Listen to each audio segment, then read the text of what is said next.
vidéo sur Pisama, c'est Seppel. La vidéo d'aujourd'hui... Seppel, les gens te connaissent maintenant. T'es vraiment obligé de te présenter à chaque fois. Bah oui, parce que c'est comme ça qu'on fait. Astronogeek qui met aussi son logo au début des vidéos, même si on sait que qui c'est. Et puis les sponsors, c'est pareil, on sait qui c'est que c'est, mais qu'on met quand même le logo, alors que moi je dis mon nom si je veux. Donc aujourd'hui, la vidéo, elle est réclamisée par Waifoot. Allscairn. Oui, Allscairn. Tu vois, tu m'as fait du déconcentrement et maintenant je fais des conneries. Et après, ça va encore être ma faute si que je dois faire une vidéo t'excuses et puis que... Seppel, fausse concentration.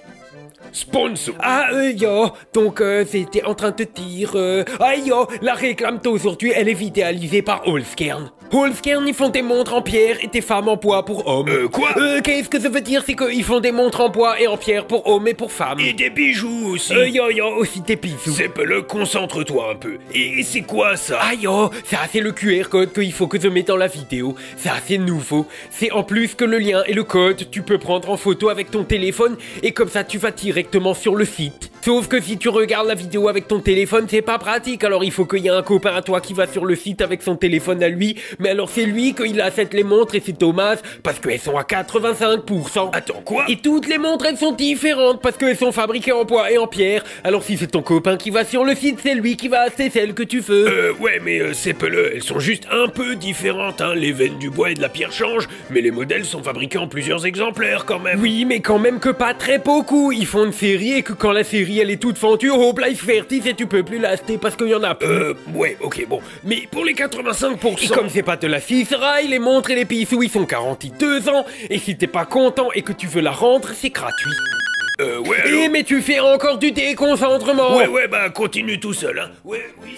Moi, je suis sûr qu'il fait exprès parce que comme ça, après, je dis tes bêtises. Et comme ça, il est content parce que je dois faire une vidéo où ce que je m'excuse parce que j'ai dit tes bêtises. Donc, j'étais en train de te dire que Allscairn, ils font tes montres et tes bijoux en bois et en pierre. Mais aussi en or, hein, même si l'or, c'est pas de la pierre. Parce que même qu'on le trouve quand même dans la pierre, alors c'est presque pareil. Peut-être que Allscairn, ils ont cherché des jolies pierres et dedans, il y avait de l'or. Alors, ils ont dit que pour pas gaspiller, ils allaient l'utiliser aussi pour faire des bijoux plutôt que le mettre à la poubelle. Et je pense qu'ils ont aussi cherché des pierres dans la mer parce qu'ils ont confondu avec des coquillages, et c'est comme ça qu'ils ont fait des montres avec du nacre dedans.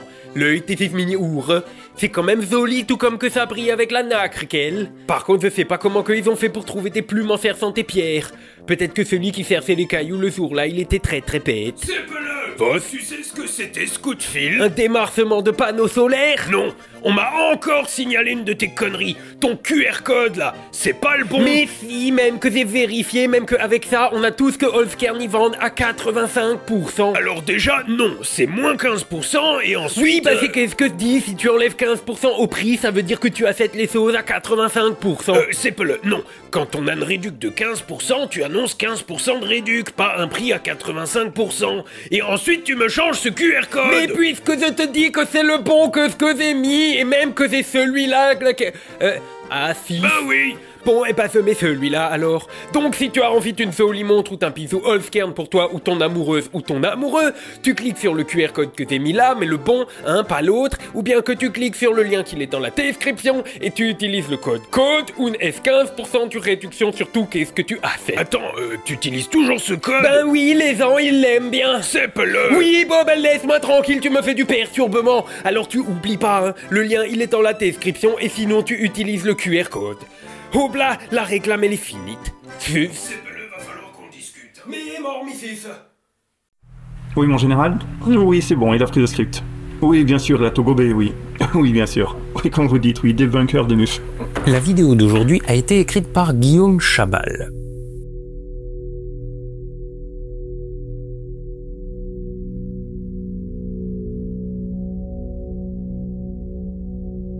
Des mutilations de bétail dans 22 États américains, des traces de radioactivité, des lumières dans le ciel, des ranchers démunis, les forces de l'ordre dépassées, des sénateurs impliqués, l'armée qui mène des expériences sur le sol américain, le FBI qui détourne les yeux et refuse d'enquêter. On a vu ça ensemble dans la première vidéo. Face à cette énigme qui laisse tout le monde dans l'impasse, il est temps de s'intéresser à l'homme qui va être au centre de ces faits tragiques. L'homme qui affirme savoir quelle entité se cache derrière ces atrocités et surtout, qui prophétise bien pire. Pour rappel, nous sommes au début des années 70 dans les exploitations animales du sud et du centre des États-Unis. Dans 22 États, on rapporte des centaines de cas similaires. Alors qu'elles étaient en pleine santé, des têtes de bétail sont retrouvées mortes sans cause apparente, mais vidées de leur sang et portant d'atroces mutilations post-mortem toujours identiques. Sérieusement, tout le début de cette histoire se trouve dans la première partie de la vidéo diffusée la semaine dernière. Si vous l'avez pas vue, mettez celle-ci en pause et allez la voir.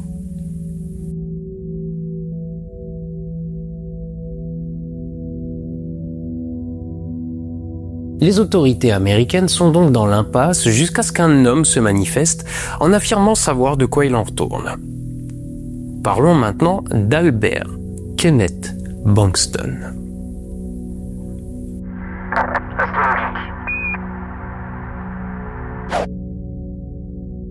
La première trace que j'ai trouvée de lui, c'est en 1968, suite à 2 braquages dont il est l'auteur dans le Mississippi. Après avoir dépensé les 50 000 $ de son butin en prostituées à la Nouvelle-Orléans, il se fait prendre. Dans l'attente de son procès, Bankston s'évade en janvier 69 en prenant un shérif et 2 rangers en otage. Mais se rendra 3 jours plus tard, frigorifié et affamé par ses nuits à l'extérieur. C'est à ce moment-là que cette photo a été prise, la seule que j'ai trouvée de lui. Après différents procès et appels perdus, sa peine initiale de 70 ans pour braquage passe à 89 ans à cause de la prise d'otage.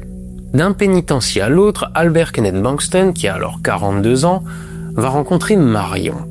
Vous ne la connaissez pas, mais dans les années 60 et dans son milieu, Marion est très connue, bien qu'encore très jeune. Nous sommes alors en 1969 et Marion a 6 ans. Marion, c'est une prison qui a ouvert en 1963 en remplacement de la fameuse prison d'Alcatraz. Elle comporte 500 places, dont 55 unités contrôlées. Ces unités contrôlées sont pour les prisonniers dont on juge qu'il est trop dangereux de les mêler aux autres. Soit parce que les prisonniers eux-mêmes sont dangereux, soit au contraire parce qu'ils pourraient être agressés par d'autres détenus. C'est donc là que Bankston est incarcéré, dans le quartier de haute sécurité de la plus sécurisée des prisons d'Amérique. Un gardien dira de lui: il n'est pas là parce qu'il est quelqu'un de réellement mauvais, il est là parce que s'il va dans la cour, il se ferait poignarder. Mais pourquoi serait-il à ce point menacé s'il n'est pas quelqu'un d'agressif ou de dangereux? De façon surprenante, Bankston est détesté dans le milieu carcéral parce qu'il fait la même chose que tous les autres prisonniers.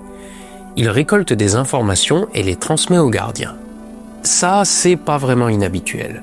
Le jeu, pour chaque prisonnier dans la prison ultra sécurisée de Marion, est de récolter un maximum de tuyaux pour négocier une réduction de peine ou un transfert. Mais un gardien de la prison dira que Bankston l'a fait à un niveau jamais atteint jusque-là. Pour chaque information qu'il donne ou propose de donner, il fait une demande. Être transféré de la prison sécurisée de Marion où il est vers le pénitencier de Parchman dans le Mississippi. Là-bas, il pourra purger sa peine près de son ex-femme, avec qui il est toujours en relation. Les premières années, les informations que délivre Bankston s'avèrent justes et peu à peu, sa réputation se fait. Il est considéré comme un informateur fiable, un détenu qui ne fait pas de vagues. Le capitaine Keith Wolverton, venu du Montana pour l'interroger sur certaines de ses affirmations, dira « Mon impression sur Bankston, c'est que c'est un bon gars. Un bon gars avec une idée en tête, se faire bien voir et sortir de Marion. Il va ainsi, par exemple, moucharder sur un réseau de trafic de marijuana ou encore prévenir d'un attentat à la bombe imminent. » En 1974, Bankston contacte le sénateur du Kansas Ross Doyen, dont l'une des bêtes a subi les mystérieuses mutilations. Il lui apprend que les dizaines de mutilations de bétail sont l'œuvre d'une société clandestine d'adorateurs de Satan, les occultes. Ceux-ci ont pour but, je cite, d'instiller leur perversion dans le cœur du public. Pour plus de détails, Bankston précise que ce culte de Satan récupère les organes génitaux des bovins pour procéder à des cultes de fertilité. Oui, le culte ferait ce que vous pensez avec des tubs et des mamelles découpées sur des animaux morts. Il était aussi de notoriété publique, comme fait étrange et alors inexpliqué, que les bêtes retrouvées étaient entièrement vidées de leur sang, soit 40 à 60 litres de liquide disparu. Et alors que personne n'avait su expliquer pourquoi, Bankston fait une révélation. En effet, le groupe sataniste ne se contente pas de récupérer divers organes pour ces cérémonies. Les satanistes injectent d'abord aux animaux de la phencyclidine, ou PCP, un anesthésique vétérinaire. Anesthésique, mais également aussi un hallucinogène connu sous le nom de poussière d'ange, qui provoque hallucinations, sensations d'ivresse et autres effets psychotropes. Une fois la vache bien imprégnée de cette substance aux effets proches du LSD, les satanistes utilisent alors du nitrite d'amyle, un puissant vasodilatateur. L'animal peut alors être sacrifié et le sang facilement drainé par les sorcières du culte. Il est enfin consommé par le groupe pour atteindre la transe nécessaire à la cérémonie. Bankston prévient aussi que la secte occultiste représente bien plus qu'un danger pour le bétail et donne un premier élément pour prouver ses dires.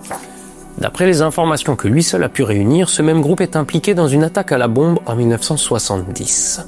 Cette attaque, menée par 4 hommes, avait visé l'université du Wisconsin dont certaines recherches étaient liées à l'armée américaine et à la guerre au Vietnam. Un chercheur avait été tué et 3 autres blessés. Le caractère violent de cette action amène Bankston à son deuxième point.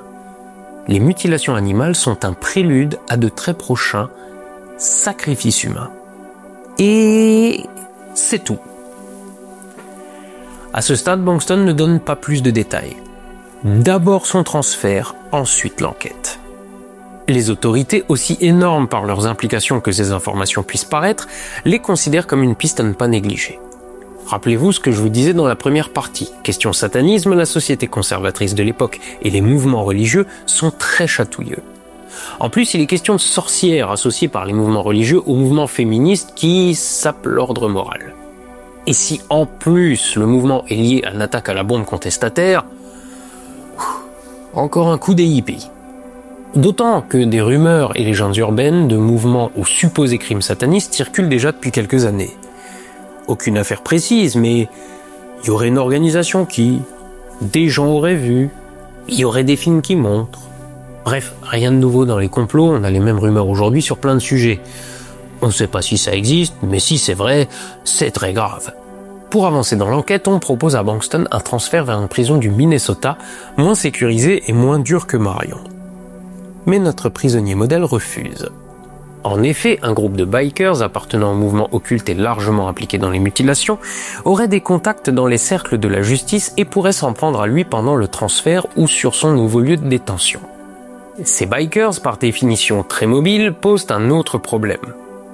En plus d'être des occultistes sataniques. D'après Bankston, l'un d'eux est un ancien membre de l'armée de l'air, et de par les connaissances et les accès que cet ex-militaire a eu durant son service, la secte occulte satanique projette de prendre le contrôle d'un silo à missiles nucléaires. Mais dans quel but ferait-il tout cela? On n'est plus simplement à se défoncer au sang de vache au milieu de cérémonies orgiaques. Bankston affirme que leur but ultime est de mettre en place le règne ténébreux de Satan pour les 1000 prochaines années. Et pour appuyer encore plus ses dires, notre homme prend à témoin un détenu d'une autre prison. Il donne ainsi le nom de Duggan, qui corrobore ses dires. Et pour cause, Duggan a lui-même été recruté dès 1965 à Fort Worth, au Texas, par un de ses clans de bikers affiliés au culte satanique. Il raconte par exemple que cette année-là, avec 8 autres membres, ils auraient décidé de tester le PCP sur 4 jeunes campeurs.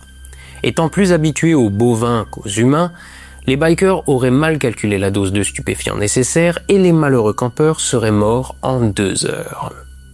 S'il ne s'agissait alors que d'un accident, le groupe a rapidement parlé de planifier d'autres sacrifices humains. Duggan aurait alors préféré partir, et c'est durant cette période qu'il aurait eu vent du projet de capture du silo nucléaire. Et là, Bankston, il tient les enquêteurs. Ceux-ci viennent souvent le voir pour avoir des infos, des précisions, mais son transfert n'est pas à l'ordre du jour. Alors il enchaîne les révélations, les nouvelles pistes et les complots en cours pour mettre la pression aux autorités. Je viens de vous parler de la prise de contrôle planifiée d'un silo nucléaire. Mais c'est pas le seul danger radioactif qui menace les États-Unis. Vous vous souvenez qu'on a parlé de l'attentat de l'université du Wisconsin?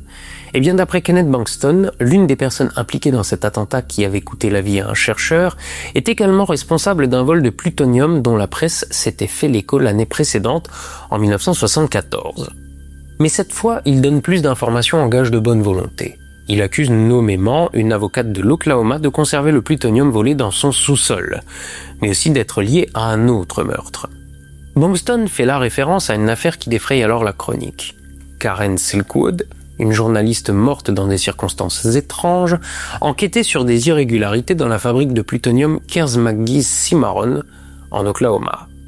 Son enquête et son article quasiment terminés, elle rentre en contact avec un journaliste du New York Times pour publier son enquête. Sauf que, comme par hasard, ses dossiers d'enquête présents avec elle lors de son accident de voiture ont disparu par la suite. Grâce à son réseau d'informateurs, Bankston révèle que Madame Silkwood avait, lors de ses investigations, découvert que le culte avait dérobé du plutonium dans cette usine pour créer son arme de terreur. Elle aurait donc été tuée, son enquête et ses preuves auraient été détruites et le plutonium caché chez l'avocate en Oklahoma. Preuve, comme le disait Kenneth Bankston, que des membres de la justice étaient impliqués et membres du culte. Comme pour cette affaire, il y a des détails et des noms, les officiers fédéraux vont alors interroger l'avocate. D'autant plus que celle-ci avait eu droit à des mentions dans la presse et était déjà suspectée par les autorités d'avoir des intérêts avec des membres haut placés de la mafia. Alors, bien sûr, les déclarations de Bankston et ses échanges avec les enquêteurs font l'objet de nombreux comptes rendus et, du nom de l'enquêteur principal de l'affaire, compose le rapport Flickinger. On trouve dans ce rapport des informations sur des événements passés, mais aussi, selon les sources de Bankston, qui vont prochainement se produire. À l'été 75, le rapport est transmis aux forces de l'ordre des régions touchées par les mutilations ou concernées par les révélations de notre héros. Et comme vous le supposez, divulguer qu'une secte satanique occulte est à l'œuvre partout dans le pays, dans ce contexte très tendu, ne va pas aller sans quelques psychoses et paniques locales. Surtout qu'en parallèle des services d'enquête avec qui il est en contact, Bankston écrit aussi directement à des sénateurs ou procureurs. Comme je vous le disais, il se démène pour obtenir son transfert. Il obtient par exemple une information capitale qu'il transmet directement au procureur de Minneapolis. La secte occultiste qui mutile les animaux partout dans le pays projette d'empoisonner les réserves d'eau de certaines villes, mais prévoit aussi de tuer John Wayne et Hubert Humphrey, anciens vice-présidents et actuels représentants du Minnesota. Les officiers fédéraux sont immédiatement mis au courant de ces allégations, considérant qui était Bankston, où il était depuis 6 ans, de qui il tenait ces informations et du fait que la majorité de celles-ci se soit avérée juste. Ils prennent l'affaire très au sérieux et commencent leur enquête. Démarrer des investigations en se basant sur les dires d'un prisonnier peut vous paraître excessif, mais comme le dira le procureur Rainer du Minnesota, si quelqu'un ne touchait même qu'un cheveu de l'une de ces personnalités, nous aurions de gros problèmes. De même pour l'agent Flickinger en charge de l'enquête et principal interlocuteur de Bankston. Qu'importe si les informations de Bankston ne valent finalement pas grand-chose, elles méritent au moins d'être vérifiées. Alors, toujours suivant les renseignements de Bankston, à Mayflower, près de la Louisiane, le shérif convoque la population. Et il annonce que, d'après un rapport officiel, 2 habitants de la ville sont la cible d'une organisation occulte, vont être tués et offert en sacrifice à Satan. Sans plus de détails. Vous la devinez, la bonne ambiance dans les voitures quand les gens sont rentrés chez eux après la réunion? C'est toujours sympa pour passer un bon week-end. Je viens de vous donner beaucoup d'informations, c'est un dossier très dense. Donc faisons une pause et un point rapide. Mais d'abord, si vous êtes toujours là, c'est que vous trouvez cette histoire intéressante. Alors je ne saurais que trop vous inciter à vous abonner parce que j'en ai d'autres en stock qui sont encore à venir. Donc, résumons. Bankston et Degan affirment qu'un mouvement d'occultistes sataniques, d'au moins 400 membres répartis sur tous les États-Unis, injecte des drogues à du bétail. Ils prélèvent et utilisent ensuite le sang de ces animaux pour entrer en transe et finalement les mutilent à des fins rituelles et sataniques. Et ils comptent bientôt passer à des victimes humaines. Des gens haut placés sont complices, dont des membres de la police et de la justice. Ce groupe sataniste, qui dispose déjà de plutonium volé, a un plan pour prendre le contrôle d'un silo à missiles nucléaires. Mais en attendant, ils vont aussi empoisonner les réserves d'eau de plusieurs villes et s'en prendre à des personnalités publiques et politiques. Tout ça afin de répandre une vague de terreur annonçant le règne de Satan sur Terre pour le prochain millénaire. Ah, et j'oubliais, ce groupe possède des hélicoptères non immatriculés et a les moyens techniques et financiers de les faire voler. On est potentiellement sur une menace intérieure d'une ampleur jamais vue. C'est peu de le dire. Les autorités ne peuvent qu'ignorer ce risque et la machine administrative se met en marche. Bankston obtient donc l'accord pour son transfert dans une petite prison rurale, selon ses souhaits. Pendant le temps de cette démarche, l'enquête ne s'arrête évidemment pas, parce que même si Bankston et Degan n'ont pas beaucoup donné de détails pour pouvoir monnayer leur transfert, les enquêteurs ont quand même des pistes et de quoi faire. L'affaire est prise au sérieux, mais soulève malgré tout de gros doutes. Alors il y a investigation, filature, recherche et recoupement. Il est alors rapidement découvert que le meneur du culte désigné par Bankston et Degan était en prison sur la période où il est supposé avoir traversé le pays pour mener les sacrifices. L'enquête chez l'avocate dont Bankston disait qu'elle cachait du plutonium dans son sous-sol ne mène à rien, l'avocate n'ayant en plus jamais eu de contact avec les auteurs de l'attentat à l'université. Ensuite, Vous vous rappelez des campeurs supposés avoir servi de sacrifice humain comme l'a décrit Degan? Il avait alors donné des indications pour retrouver les corps, mais il n'y avait rien à l'endroit indiqué, ni personne disparue signalée dans le secteur. À ce moment de l'histoire, au milieu de l'année 1975, Bankston et Degan ont déjà plusieurs tentatives d'évasion à leur actif, parfois avec prise d'otages. Degan s'était d'ailleurs récemment échappé de sa prison de Ségoville et avait commis 3 braquages avant d'être à nouveau capturé. Ces éléments amènent vite les autorités à penser que Bankston et Degan ont monté leur scénario de pièces pour s'évader, une prison locale étant moins surveillée que la plus surveillée des prisons de haute sécurité. Interrogé à ce sujet, Degan finira par avouer que c'était bien leur plan, tout en demandant une réduction de sa peine de 7 ans en échange de son témoignage. Bankston avait bien pour but de s'évader de nouveau et avait même déjà pris contact pour vendre et faire publier son histoire.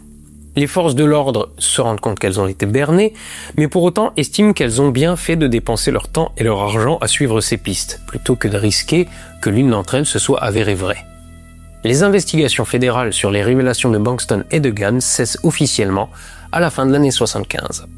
Mais si la fin des enquêtes laisse un goût amer à la police, pour Bankston c'est encore pire.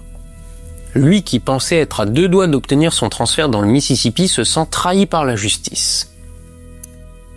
Pauvre petit chou.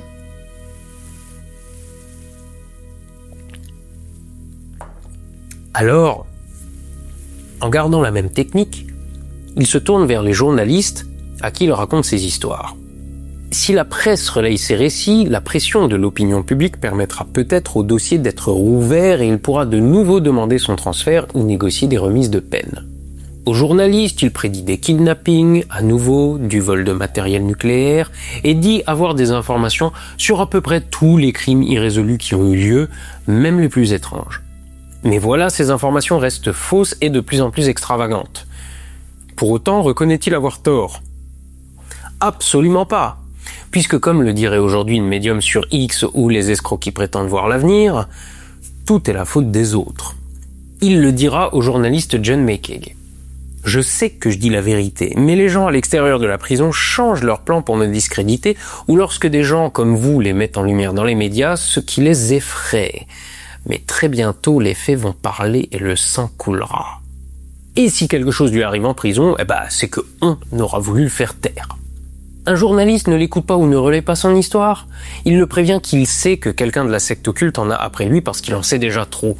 La seule solution pour s'en sortir est donc de publier son histoire. Les meurtres ou disparitions dont il parle n'existent pas dans les archives ou n'ont pas eu d'enquête.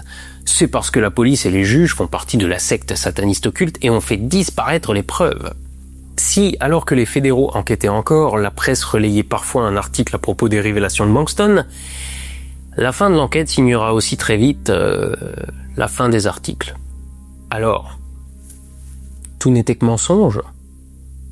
Les plus attentifs d'entre vous auront remarqué un point. J'ai précisé que chacune des affaires que Bankston évoque avait été citée dans la presse. Et c'était là son secret. N'oublions pas que le bonhomme était à l'isolement dans une prison de haute sécurité. Où aurait-il pu pêcher toutes ces infos? Auprès de qui? En fait, à la manière d'un QAnon de son époque, il prenait des événements publics, susceptibles de retenir l'attention des enquêteurs, et brodait son histoire dessus, rajoutant, inventant des connexions entre les événements, et en restant assez vague pour laisser les enquêteurs créer leurs propres hypothèses et raisonnements, et créer leurs propres prophéties autoréalisatrices. C'était d'autant plus facile qu'il précisait bien ne pas donner toutes les informations dans l'attente de son transfert. Mais en parallèle, comme tout bon showrunner, il devait maintenir l'attention de son auditoire, augmenter les enjeux, augmenter la tension ou le sentiment d'urgence. Et c'est comme ça qu'il est parti d'une histoire de jument morte au fond du désert, pour en arriver à un gang de 400 bikers satanistes qui font des sacrifices humains orgiaques, en volant une ogive nucléaire pour assassiner John Wayne et permettre l'avènement du royaume de Satan pour 1000 ans. L'histoire d'Albert Kenneth Bankston se termine en 1982 lorsqu'il mourra en prison d'un cancer. Ou alors on l'a assassiné en maquillant les rapports médicaux, c'est comme vous voulez. Bon. Mais pour nos vaches alors? Oui, parce que vous êtes venus pour m'entendre parler de vaches mortes à la base. Ça finit en secte sataniste, mais n'empêche qu'à la base c'était une histoire d'ovni. Eh bien nos vaches, nos centaines, nos milliers, nos dizaines de milliers de vaches mortes sur plus d'une décennie dans plus d'une vingtaine d'États, leur mort ne fait aucun doute. Les mutilations sont attestées, difficile de nier qu'il manque des organes à un animal quand il est sous vos yeux et qu'à lui, il n'en reste qu'un. En dehors des histoires de Bankston, rien n'accrédite la thèse du culte satanique. Pas de traces autour des carcasses, alors que des dizaines de personnes pratiquant une orgie en auraient laissé un peu partout. Et même si les orgies et cérémonies avaient eu lieu ailleurs, vider une vache de 60 litres de sang pour autant de kilos de liquide à transporter, ça se fait pas avec une gourde. Bombes, véhicules, traces autour et sur l'animal. Mais rien de tout ça. Alors quoi? Vous vous rappelez Snippy, la jument du Colorado, la pauvre bête victime de cette vague horrible? Vous vous rappelez les détails du rapport que je vous avais donné? Pour la propriétaire Madame Lewis, et elle ne démordra pas de cette idée même des années plus tard, les responsables du calvaire du pauvre animal ne venaient pas de notre planète. Elle est certaine qu'il s'agit d'extraterrestres. Certitude renforcée par le témoignage de la vieille femme qui dit avoir vu quelque chose de grand survoler leur ferme la veille et des témoignages de lumière volante aperçus la nuit dans le secteur. On est à peine 20 ans après l'affaire Roswell, en pleine course à la Lune. Dans ce contexte, cette hypothèse trouve un écho dans une partie de la population et parmi d'autres éleveurs dont les troupeaux seront affectés. Pour s'en tenir au cas de Snippy et pour reprendre les différents points, oui, elle est morte. Là-dessus, il n'y a pas de doute. Pour ce qui est des mutilations et de l'absence de traces aux alentours, comme une partie de la presse à l'époque, je ne vous ai pas parlé des 2 vétérinaires qui avaient examiné la carcasse. Parce qu'à l'examen de la carcasse, le docteur Robert Adams, le vétérinaire de l'Université du Colorado, a trouvé 2 impacts de balles. D'après l'autopsie, ces impacts seraient dus à des tirs de carabine de petit calibre quelque temps auparavant. La plaie se serait ensuite infectée, tuant finalement la pauvre bête. Théorie confirmée par les aveux de 2 étudiants qui reconnaîtront avoir tiré sur l'animal et par le 2e légiste qui retrouvera même les plombs en autopsiant la pauvre bête. D'ailleurs, parlons rapidement de ce 2e légiste, le docteur vétérinaire Wallace. Pour lui, la cause de la mort ne fait aucun doute. Tir, infection et mort. Mais lui est pragmatique et obtient de Madame Lewis la permission de récupérer la carcasse de la jument pour en exposer le squelette. Comme il l'explique au journal local, je pense que nous devons le conserver près de nous parce qu'il nous a apporté plus de publicité que nous ne pourrons jamais nous en payer.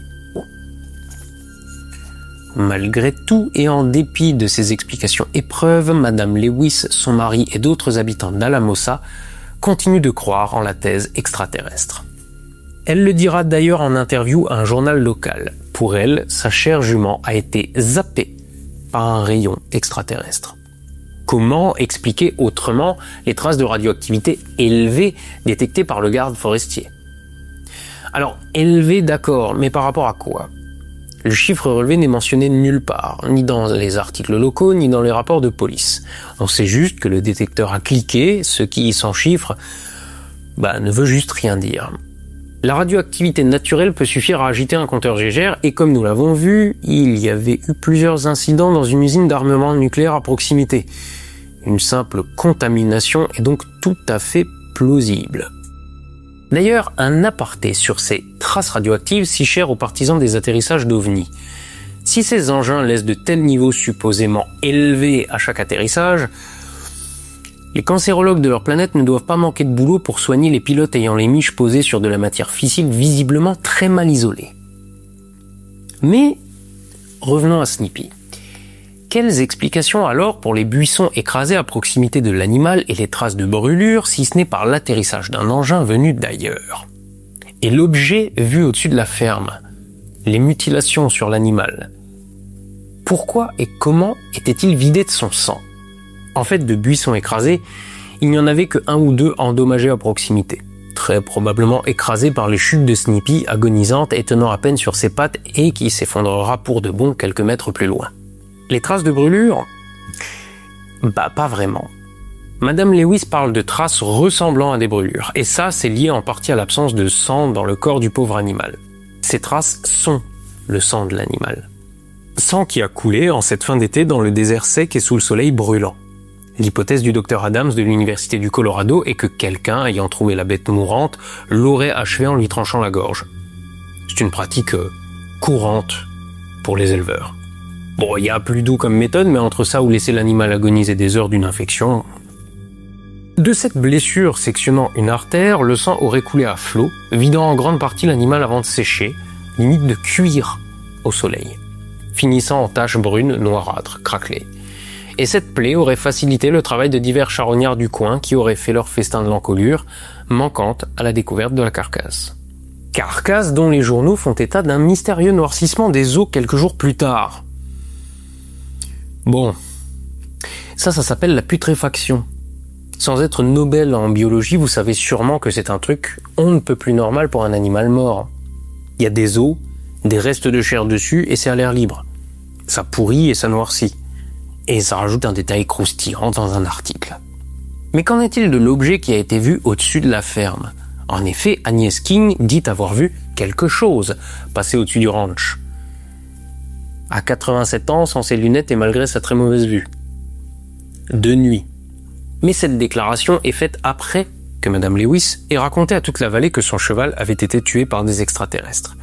Après que plusieurs personnes se mettent à dire avoir vu des lumières. Ce n'est qu'à ce moment-là qu'elle se souvient elle aussi avoir vu quelque chose. Ce qui est peut-être vrai. Néanmoins, quelque chose, ça reste assez vague.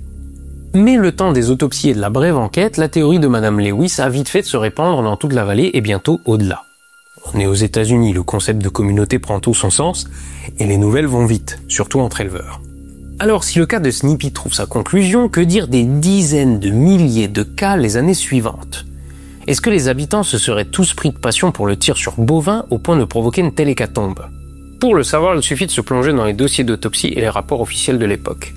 Évidemment qu'avec autant de cas de mutilation déclarés par les éleveurs, la police et autres autorités ont enquêté, et que les carcasses ont été examinées de près. De très près.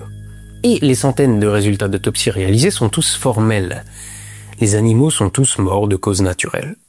Principalement d'une infection bactérienne appelée blackleg, dont 4 souches bactériennes peuvent en être la source. Ce sont de belles saletés, en particulier la souche Clostridia shaowei, qui nous intéresse ici. Les spores de la Clostridia peuvent rester dans le sol des années en attendant les conditions météo propices à leur développement. En l'espèce, de la chaleur. Et une fois que c'est le cas, elles n'ont qu'à attendre d'être ingérées par des ruminants.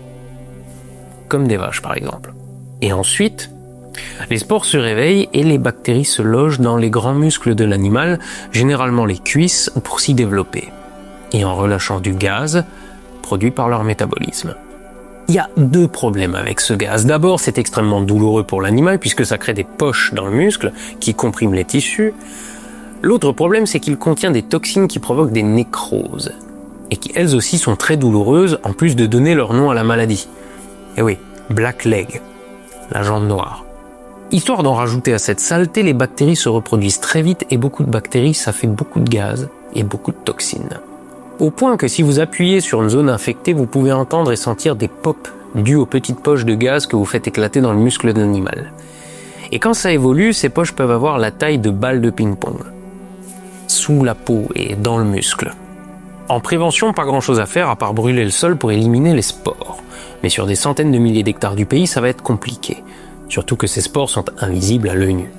Reste donc le soin et le coup de chance, la pénicilline donnant de bons résultats pour un prix modique.